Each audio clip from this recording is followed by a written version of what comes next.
This lawsuit was already serious, but once private text messages leaked, it didn't just get messy, it got confusing.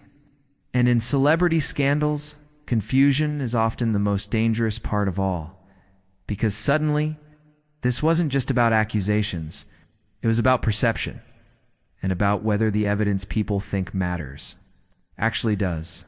Here's what happened. A civil lawsuit was filed against Tyler Perry by an actor who once appeared in a project connected to Perry's massive entertainment empire. The allegations were heavy, emotional, and financially explosive, seeking millions in damages. But at first, the case didn't dominate the news cycle. No nonstop coverage. No industry-wide fallout. It existed quietly. Until it did. Because once screenshots of private conversations hit the internet, the entire story flipped upside down overnight. And these weren't the texts people expected. No anger. No confrontation. No visible fear. Instead, the messages appeared polite, appreciative, even warm. Thanking Perry for support, opportunities, and guidance. Too many watching from the outside, it looked like a friendly relationship, not one rooted in alleged harm. And that's when the questions started piling up. Why stay in touch? Why send kind messages? Why express gratitude?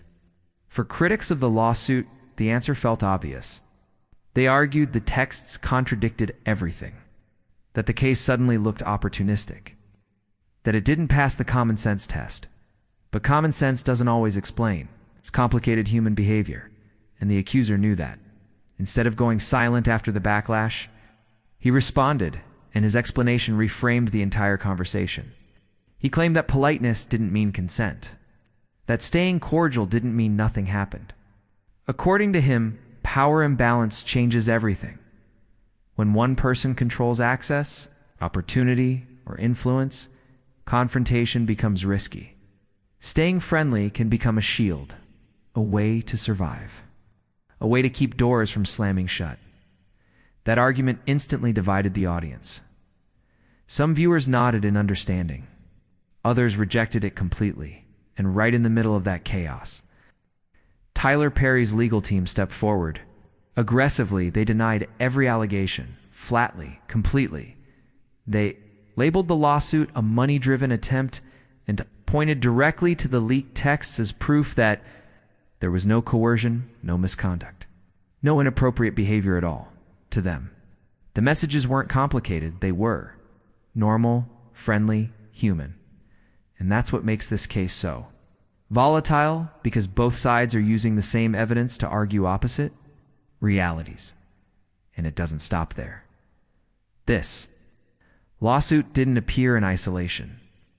References to other accusations involving Perry resurfaced almost immediately.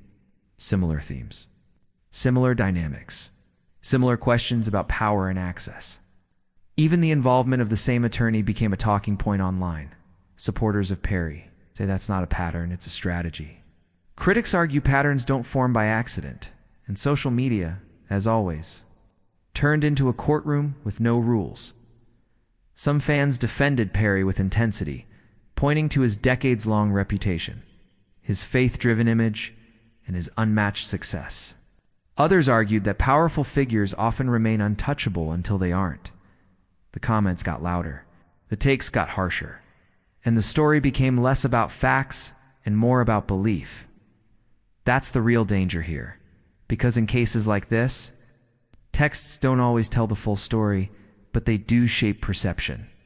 And perception can influence juries' careers and legacies long before a courtroom ever delivers answers. For the accuser, the risk is credibility. For Tyler Perry, the risk is reputation. And for the public, the question remains unresolved. Are these messages proof that nothing happened? Or are they proof of how complicated power really is behind closed doors? That's why this lawsuit isn't fading away, and that's why people can't stop watching.